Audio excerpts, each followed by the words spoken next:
Just look at me now. Just look at me now. Just look at me now. Eyes upon me, take a look at me now. Just look at me now. Just look at me now. Eyes upon me, take a look at me now. Takes on the strike. Side body. Look at me now. Chelsea are champions. Look at me now.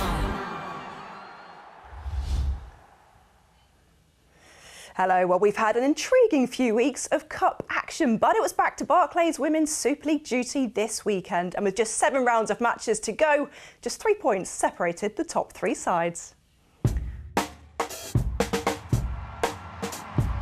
It's back to the business of the WSL, the defending champions. Lovely ball over the top, it's James! Never in doubt. That's a really good ball, and Chelsea back in front. This is Lauren Hemp down the right for once, and she squeezed it in. It's Shaw, she's in!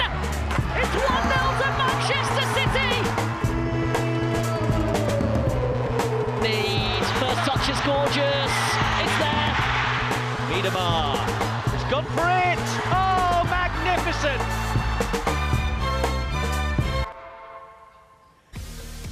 Coming up, there was a mammoth clash at Stamford Bridge as first met third, with Arsenal looking to draw level on points with Chelsea. Second place Manchester City were ready to take advantage of any slip-up. They travelled to Brighton. And ahead of their FA Cup semi-final meeting, Tottenham welcome Leicester to Brisbane Road. Plus all the goals from across the WSL, with reaction and analysis from former Tottenham captain Jenna Scalacci and Northern Ireland manager Tanya Oxtoby. Evening both. We'll be back with you shortly, but where else to start than at Stamford Bridge with the most played fixture in WSL history. This is the 27th meeting between Chelsea and Arsenal.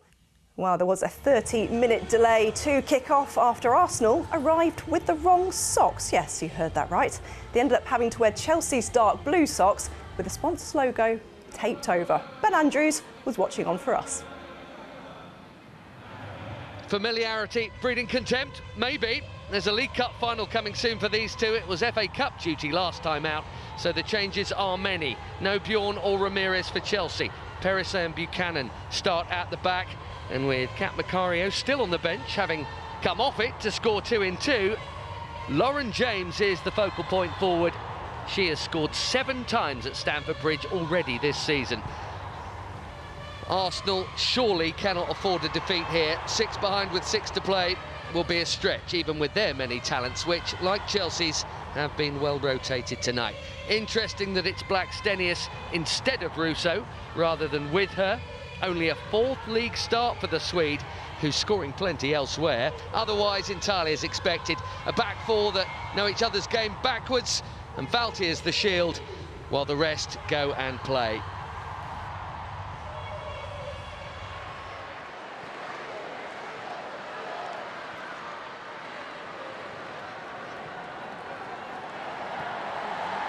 Here comes Catley. Perisset, maybe with work to do. Caitlin Ford. Valti, Ford again. There's Ruben Moy. Big switch. Accurate switch. Mead cuts it back for Kim Little. Well, Hannah Hampton decided to make sure. It was probably going wide.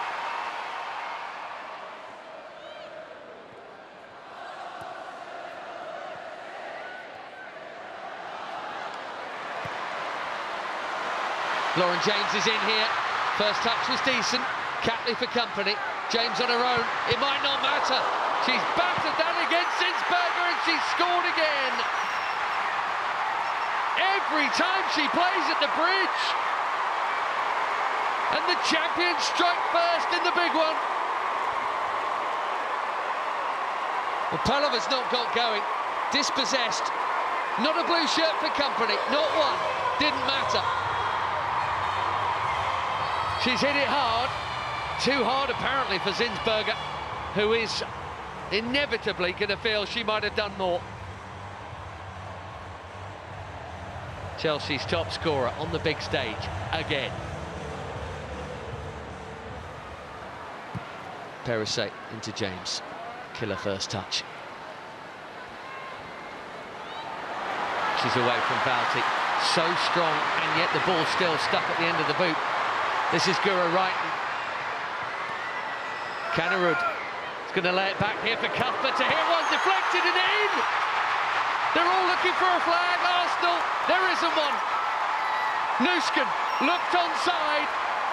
It's a delicate blow this time, but every bit as hefty for the Gunners. Chelsea are 2 goals up. Little bit of luck, little bit of improvisation. You watch where Sjoeke Nusken comes from. She is onside. She had a little look. Leah Williamson probably couldn't have expected that. No one could. A glancing but hammer blow for Arsenal, you feel, as it stands. Because it's a 6-pointer. It's not just 3 points, it's 3 points that his side then can't get. That does make it more than just another game. Here comes Kannerud, and Lauren James is in a ton of space. The pass was on, the deflection makes it 3. Everything going Chelsea's way here. Sjoeke Nusken knew exactly what she was doing for the second Chelsea goal. She didn't have a clue about that one. It doesn't matter, it's 3-0. And even with an hour to play, does that put Arsenal out of the title race? It's a risky crossfield pass that started it all off. Kannerud here has hit it, trying to catch out Zinsberger. Sjoeke Nusken couldn't even celebrate. Freakish, but definitive, you suspect.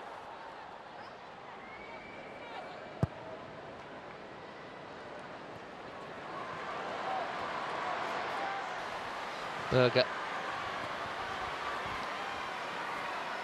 The long-standing number 1. That's a great ball for Kannerud to finish it off. Big stop from Zinsberger, keeping it respectable if nothing else. Kannerud is quick, but Zinsberger was quick off her line as well.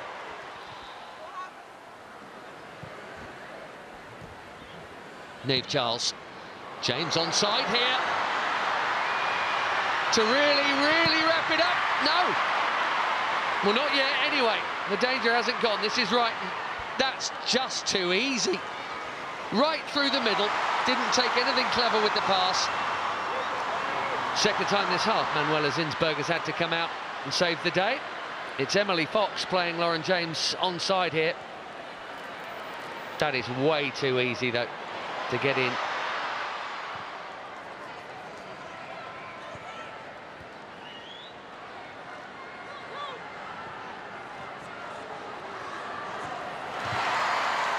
Well watched, well timed. Kadeisha Buchanan has been good tonight. Her and Carter have made Arsenal's good attack look anything but, to be honest.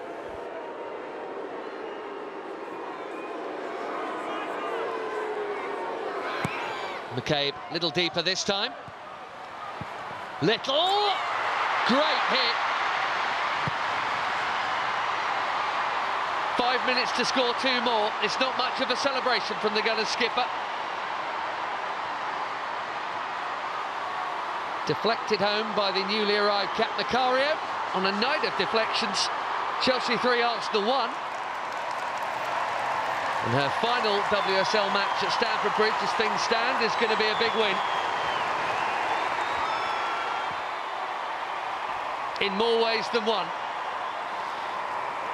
When you've got bags of quality and you get the rub of the green, it's an invincible combination. But Chelsea, much the better side here.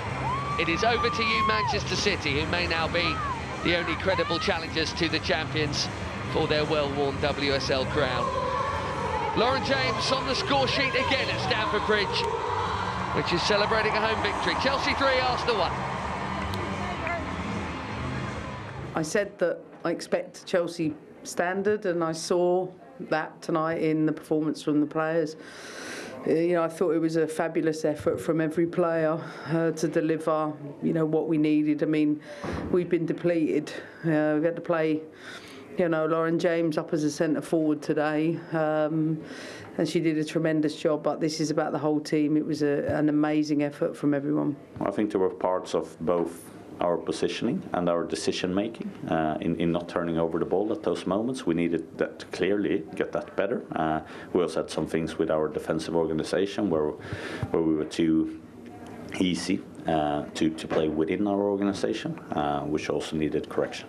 A win against any team always feels amazing, especially at Stamford Bridge, and I think even more so in a London derby, especially from what happened in December. I think it was even more of a nice feeling today to, go out there and show what we're about.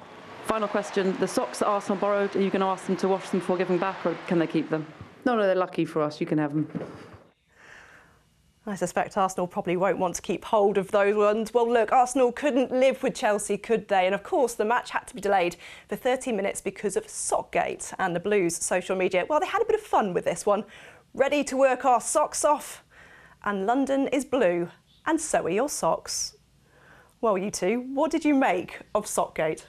It's decent banter, that those tweets there, but yeah, look, it's less than ideal, I think, if you're a player in the dressing room, ready to go out. But yeah, I guess a little bit of fun and games, afterwards from the social media team there, which I find quite funny.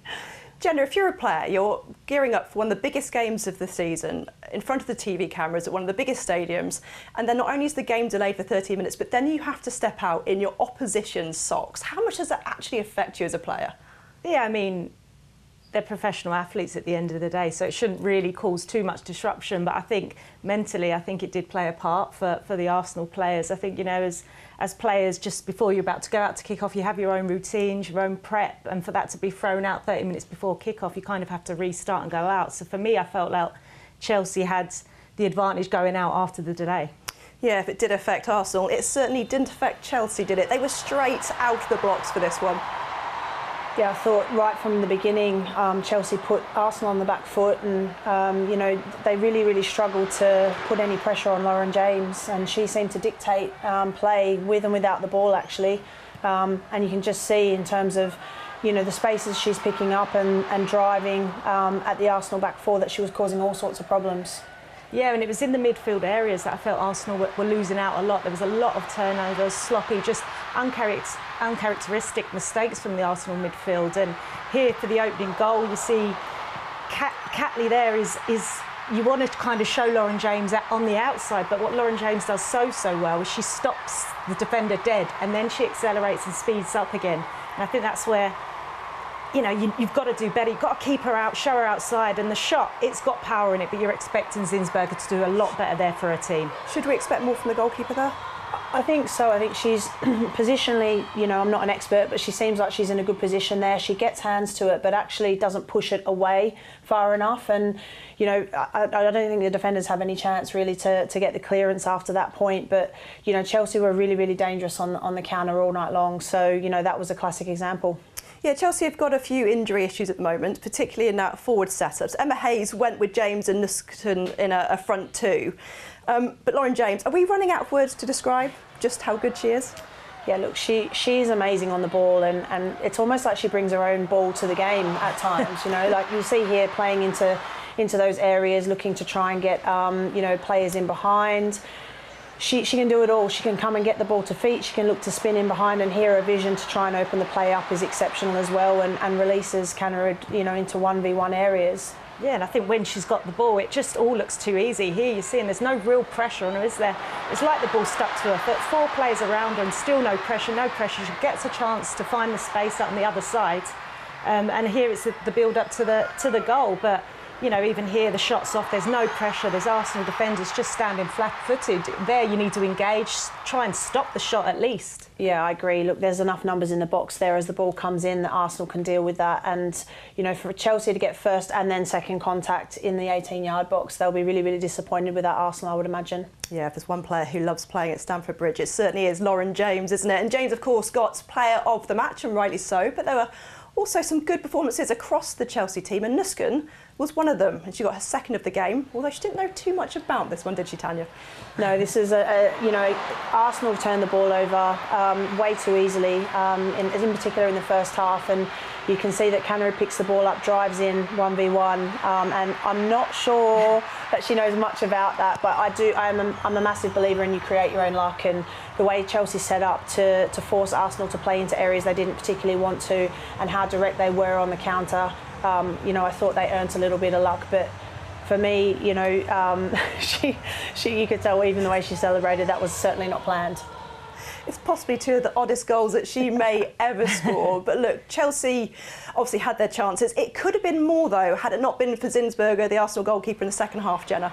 Yeah, I think Zinsberger in the second half, she really, her teammates owe her a lot of credit there to keep the scoreline at 3-0, because it could have easily been 4-5-0. I think here you see Lauren James just open up the defence, and it's poor defending. And here I think Lauren James will be disappointed. That's bread and butter for her. But Zinsberger does well, comes out, makes herself big.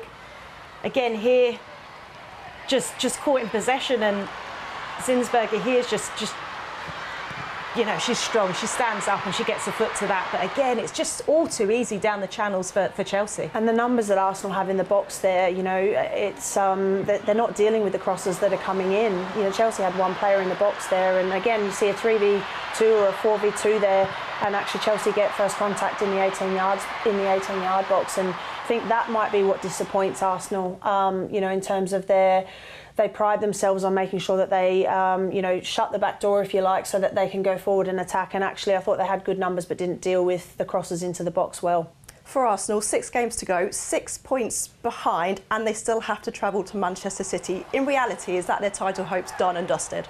It's a lot to do. It's a lot to do. Look, never say never in football, but I don't think it's ever been done. And, from their point of view, they'll be really disappointed, I think, more so with the performance, which has led to a result that's disappointing for them. Yeah, you can see the emotion there from Leah Williamson, who then tweeted that they were masters of their own downfall, and that basically sums up their day, doesn't it, in terms of a pretty difficult day for them all round. But in terms of the rest of the games, well, to the other title contenders, Manchester City, who had dumped out of both cup competitions in recent weeks and now faced a lengthy trip to Brighton in attendance at Broadfield. A 4-legged fan called Scooter, there he is. He's an assistance dog for a Brighton supporter who suffers from complex PTSD and general anxiety disorder, and even has his own season ticket. Watching alongside Scooter were Gilly Flaherty and Vicky Sparks. Paulina Bremer misses out through injury in a blow for Brighton, and Beatrice Sarri drops to the bench as Yorelin Karabali and Madison Haley come in.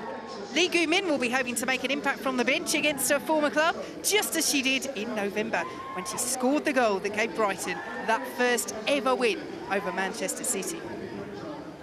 The prolific Khadija Shaw is fit and starts in a big boost for the visitors after recovering from a shoulder problem. Philippa Angeldal misses out with a slight hamstring issue and is replaced by Laura Coombs. That is Manchester City's one change from that penalty shootout defeat to Tottenham in the FA Cup. They have won every game in the league since that defeat by Brighton in November.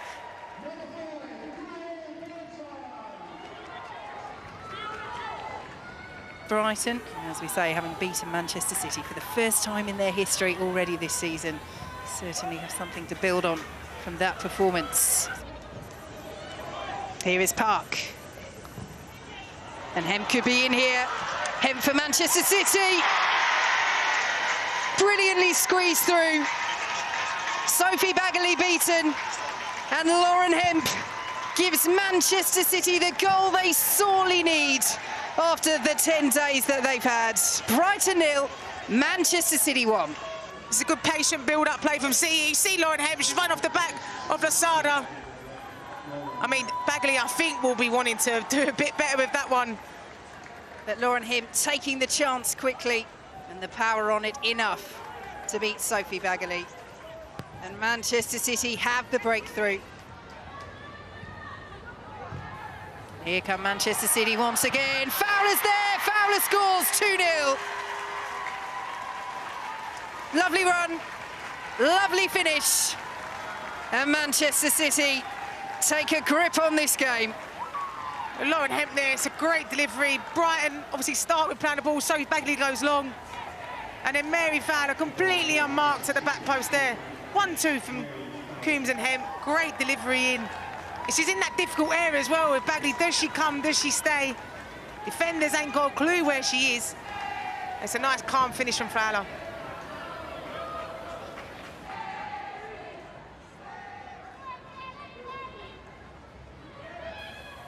Wahabi. Hemp, nice turn. Decent try. Very decent indeed. Cannons off the post. What an effort from Lauren Hemp. So close to 3-0 Manchester City. It's a great effort, but the post saves Brighton. Casper Rai, Shaw in a foot race with Carabali, and Shaw's got there first. And Shaw's past Carabali, he pulls her back right on the edge of the area. It's going to be a free kick. What punishment is there going to be for Yorelin Carabali? And the yellow card is out. Yellow card for Yorelin Carabali. She has just about got away with it there, Gilly. I think she is a very, very, very lucky player at the moment. Free kick for Manchester City. Greenwood goes for goal, beaten away by Bagley. On the follow-up is Hemp, blocked and cleared. And Brighton survive. She does well because she pushes it enough, wide enough, that then it's difficult for them, Lauren Hemp, and it don't fall directly to Shaw. Turner now closing down Alexandri, but Manchester City have played around it. Hasegawa, Fowler, saw the run of Park. Blocked away, City corner. You see what Brighton are trying to do, they're trying to set the traps, they're trying to get City to play into the certain areas, but when they are going to the areas, they're not there, they can't get there quick enough. City have taken the corner short. Hasegawa will send it in, and the header is in. Third goal for Manchester City, and that will be the 3 points. Bunny Shaw rising, and Manchester City are back on track this season. And again, Brighton's far too slow to come and close that ball down. Does really well with the header. Does really well to climb up and head it in past Bagley. 17th goal of the season for Khadija Shaw. 16 have come in the WSL in just 15 games.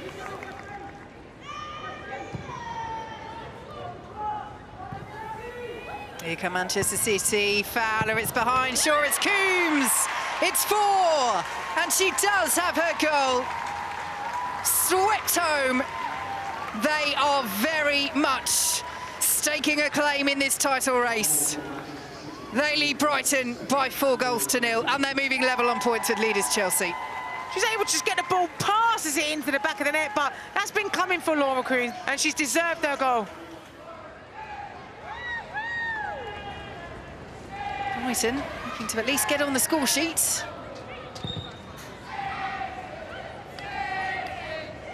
Turlin, Sari. Oh, brilliant! Brighton do get a goal. Lee Gumin's run causing all sorts of problems, and the home fans have something to celebrate. It will only be a consolation, but it will mean so much to this player. Yeah, and I think if you're looking at Manchester City, it's come down that right-hand side for them, where they've made 2 substitutions.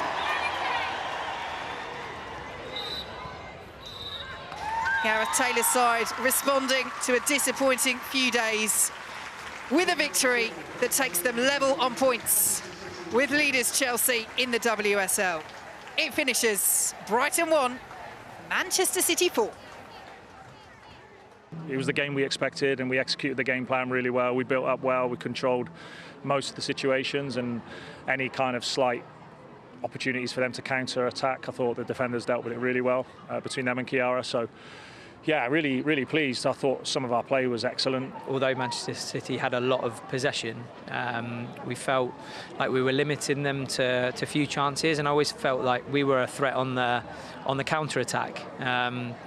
But unfortunately, you know, mistakes get punished by a team of their quality. Yes, a brilliant performance from Manchester City off the back of those cup exits as well. And no surprise that Gilly went for Lauren Hemp as player of the match. She was excellent today, wasn't she? She was. Look, she caused all sorts of problems, and the beauty with Lauren Hemp is she's so direct at times, but then she can also, you know, look to create combination play. And this opportunity comes off the Man City press. They win it back and they look to go out the other side into the open spaces. And, you know, look, Hemp gets the shot on target. I think Bagley will be disappointed that she hasn't kept that out, to be honest. But, you know, in the right place at the right time. Yeah, and here you see just dropping really deep to receive the ball, and this is what you mean by the directness, just driving, and no Brighton player can touch her there. It's her pace that's frightening, and I think when she's got the grass in front of her and she's got the defenders turned facing their own goal, that's when she can really hurt teams. And then here again, a delivery into the box. I think as well, you've got to give credit to the players that she's playing with around her and those connections that she's built. I think she's on 8 assists at the minute, so she knows if she puts the deliveries in, which she is excellent at, there's going to be a player at the back post. Today it was Fowler, she's got Bunny Shaw in there as well. So yeah, deliveries have been excellent, and she's getting on the score sheet as well. Yeah, look, the thing with Lauren Hemp is you get tight, she rolls you give her space, she's driving at you, she draws 2 or 3 defenders, you know, to her because she's such a good player with loads of quality. So, yeah, she's a handful for any opposition team, and that's, I think, why, you know, she actually, you know, instead of just always scoring, her assists are actually really, really important to Man City as well. And yeah, Lauren Hemp is a player in form at the moment. Someone else who's in form is Bunny Shaw. She scored her 16th WSL goal of the season, trademark header, we've come to recognise. But how disappointed will Brighton be with the defending there? Yeah, I think it's obviously she's at the back post. She's a threat from set pieces. Everybody in the WSL knows that. There's not really a challenge on her. Nobody gets up with her. It's a free head at the back post, and she's never going to miss from that range. And there's no pressure on the ball. The delivery that comes in, there's no pressure on the ball. It's a 3v3 in that area off a corner, and I think Brighton will be disappointed that they haven't managed to affect the cross coming in or compete for the header as well in the box. Laura Coombs with her 3rd WSL goal of the season. Brighton perhaps throwing bodies forward to get back into the game, but she times her run to perfection, doesn't she, Jenna? She does, and you see her here, she's circled, she's free, she's just roaming, she's holding the space, you can see the space on the edge of the box, she's unmarked, and, you know, it's an easy routine finish for her. It's a great cutback, but you see she's arriving, she's clever with her run, she knows she's unmarked, and it's a simple set and a low drive into the goal. And a typical Man City goal, you know, looking to combine and slide down the sides. You know, Brighton would have done their research and known that that's, you know, a typical Man City move, if you like. So again, the freedom on the edge of the box and the time that she had to finish that, it's a good finish, but Brighton will want to reflect on that and try and sort of work on that for the next game. Yeah, Lee Goo-min did pull one back for Brighton, which Manchester City will be disappointed with, because of course today was all about the points in terms of the title race, but goal difference could still play a part as well. Which way is this title race going, and when's it going to happen? Yeah, look, my heart says Chelsea for obvious reasons, but you know, Man City for me was my pick at the start of the season, purely because of I think the load that Chelsea's going to have in terms of competing in all competitions, and I think it's going to go all the way to the wire, in my opinion. I think there's plenty more twists and turns in this title race. Yeah, I mean, we've seen with Man City how quickly football can change in the last 10 days. You know, they're out of both cups, and now they only have the WSL title to compete for. But for me, I think I'm going to stick with Chelsea. I think they've been in this situation time and time again. They know how to navigate this business end of the season, so I'm going to go with Chelsea. No sitting on the fence this week. I like it. I like it a lot. Well, look, Leicester travelled to Tottenham in what was a precursor to their FA Cup semi-final meeting next month. For now, though, WSL points remained the priority for both sides. Commentary comes from Dan Roebuck. Spencer looks to go long. That's a clever ball as well to this near side. Can Spurs counter? This is Spence. And now it's Naz galloping forward on the left-hand side. The curling ball in for Vinberg! What a start for Tottenham. Inside the opening 2 minutes, a swift counter, and Vinberg with a wonderful finish. Credit Naz with the assist, but how about that with the outside of the left boot? Crossfield ball to this near side is good. Here is Naz, and now Spence to let fly from distance. Oh, Cobb got a fingertips to that, I think, and it's cleared away just by Bott. Spurs with a throw. Flicked on towards Naz. And Thibaut helps win it back. This is Momoki.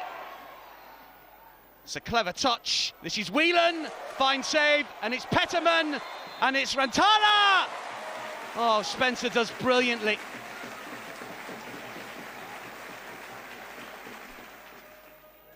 Thibaut with the free kick here for Leicester.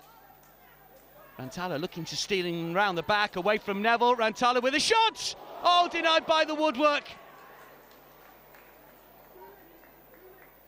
Plenty of power, no precision. Villa. Good strength shown here. Referee allows play to continue. This is England. And the Leicester defence are backpedaling. Still Beth England. A shimmy and a shuffle. Can she pull the trigger? It's still England! Fine save by Kopp. She gets down brilliantly to her right-hand side. Spurs denied a second. Leicester will clear. Petzelberger with the interception. Here is England again. Naz over on the right-hand side. Can she cross towards Ayane? Oh! The movement was good. The flag stayed down. The finish not quite to match. Of course, we were all talking about the fact you're playing each other in the FA Cup semi-final as well. Was there an element of not wanting to show too much before of that? I mean, I want to show everybody how we play because I want to be so good at it so they cannot compete with us. So I don't have any problem with that. I just feel like everybody's seeing now that Leicester is a very good team, so nobody can expect us to just, it's an easy draw, because it's going to be a very tough game. But also, you know that you can beat them because we already beat them now. So it's going to be a very big game, but Bristol first. Every game's a learning. And I think for us, there are lots of positives to take from this game. After that first 20 minutes, and look, there's a lot to learn, and we'll go away and look. We've got Brighton before that and Villa before we look to the semi-final. But there's a lot to take from this game, yeah. Well, Tanya, Spurs had that game all wrapped up by the second minute, didn't they? But it was a lovely move from them for the only goal of the game.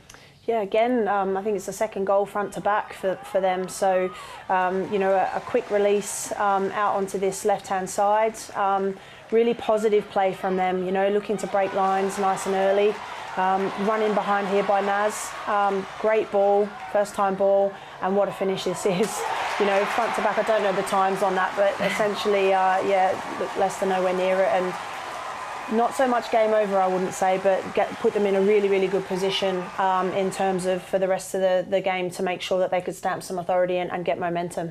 Gianna, one of these two sides is going to reach the FA Cup final for the first ever time. How much can we take from today, and how much of that's going to be repeated in the semi-final, do you think? Yeah, I think obviously the players will have that confidence now, knowing that they've beaten Leicester. I think historically games between these two teams have been very, very tight, and we've seen that again today.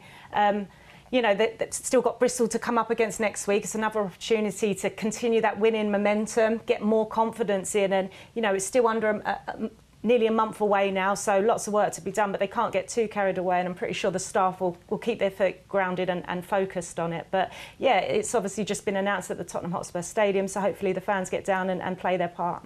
Yes, and just a reminder that both those FA Cup semi-finals will be on the BBC. Now let's see how the other WSL sides got on, starting with Aston Villa's visit to Everton. Flo Pollock brings us the best of the action.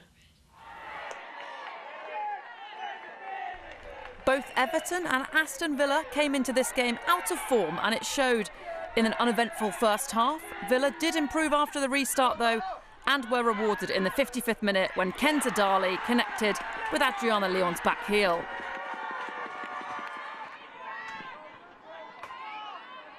Moments later, Ebony Salmon doubled the visitors' lead when she found space at the near post to turn in a whipped cross from Jordan Nobbs. With 5 minutes remaining, Elise Stenovic gave Everton hope when she was first to Aurora Ghali's free kick. But in injury time, she was sent off for a second bookable offence after a clumsy challenge on Simone McGill. Despite the late drama, Carla Ward's side held on to take the win. I thought we completely controlled the game, but one moment where we've conceded, it's a bit of a tough one to take. But 3 points, it's a massive 3 points, so yeah, we're happy. No team had lost more away games in the Barclays WSL since the start of last season than West Ham, but there was little to separate them from Liverpool in a cagey first half, The deadlock was eventually broken in the 41st minute when Leanne Kiernan tapped into an empty net after Mackenzie Arnold's initial save. The goal was a wake-up call for both sides as moments later Vivienne Asseyi found Kirsty Smith, but her shot was sent wide. Rico Ueki then collected the loose back pass, but her effort was saved by Rachel Laws before Asseyi also fired wide. Shortly after the restart, the hosts doubled their lead. Seri Holland with the pinpoint cross, substitute Missy Bo-Kearns with the finish. It got even worse for Rianne Skinner's side when Sophie Roman-Haag superbly connected with Niamh Fahy's flicked assist to make it 3-0. There was a glimmer of hope for West Ham when Ueki capitalised on a misplaced pass to narrow the deficit, but that was the end of the scoring on an impressive afternoon for Matt Beard's side. We had to adapt one or two things in game because they played slightly differently to what we anticipated. But no, listen, it was important. We knew we could score from crosses. And yeah, so that was an area that we was targeting. So yeah, no, really pleased with the overall performance. Bristol City had won just one of their last 19 away games in the Barclays WSL and found themselves behind to Manchester United inside 10 minutes on Sunday. Lisa Northland with the fine run and finished for her first WSL goal. After the early setback, Lauren Smith's side settled into the game and against the run of play went close to drawing level when Shania Hale's strike hit the post. Things got worse for the visitors when Jamie Lee Napier was shown a second yellow card for a reckless challenge on Jace. United finally made the best of their numerical advantage in stoppage time. Northland with her second to settle the nerves and secure a vital 3 points for Mark Skinner's side. That's exactly what we expected. It wasn't ever going to be a high-scoring game, just needed to win the game. That's 2 back-to-back results with 2 clean sheets. I'm happy with that. Yes, Lisa Narsland with her first and second WSL goals for Manchester United, but Bristol City were in this game as they have been many times this season, but not able to get anything out of it. And Tanya, looking at their remaining fixtures, they're going to need a miracle surely. This is your former side. Yeah, look, it's going to be tough. I want them to stay up, but you look there, they've got Chelsea away, Arsenal away, Man City at home. It's going to be really, really difficult for them. So, all they can do is stick together as a group and continue to try and push forwards, and it's going to be a really big task for them, I think, to stay in the WSL this season. Yeah, Jenna, one team who's not struggling at the moment is Liverpool. That's their third WSL win in a row. They're unbeaten in 4 and they're really challenging Manchester United for that 4th place, aren't they? How impressed have you been with Liverpool this season? Yeah, I've been really impressed with them. I think this season they've been very organised and really difficult to beat, home and away, really hard to break down. And yeah, as you say, same points as Manchester United. I think if they can keep this winning consistency going, picking up points as they go, they could well break into that top 4 spot. Yeah, Kenza Dali's first goal of the season for Aston Villa helped them on their way. They're certainly going in the right direction, whereas Everton, well, just 1 home win all season and only 1 shot on target on Saturday. Tanya, they'll be hoping to do better in the remaining 6 fixtures, won't they? They will. I do feel for them a little bit in terms of their situation with missing players and losing players at the start of the season, not being able to replace them, etc. So I do feel for them a little bit, but they do hold high standards for themselves. So I think from their point of view, they'll look to improve on the next game and try and get a positive result.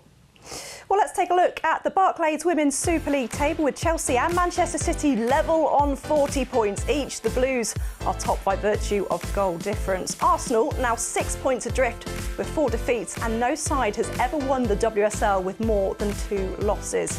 No movement below them with Manchester United, Liverpool and Spurs all winning. Bristol City, well, they remain 6 points adrift of West Ham. In the Women's Barclays Championship, 2 goals and 2 assists from Katie Wilkinson saw Southampton storm to a 5-0 win at home to Reading. She opened the scoring after 17 minutes with a header and then provided a lovely backheel assist for Southampton's second, scored by Ella Morris.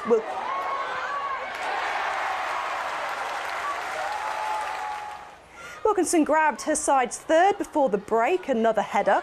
with 2 more second-half goals added by Sophia Farrar to round off a great afternoon for the Saints.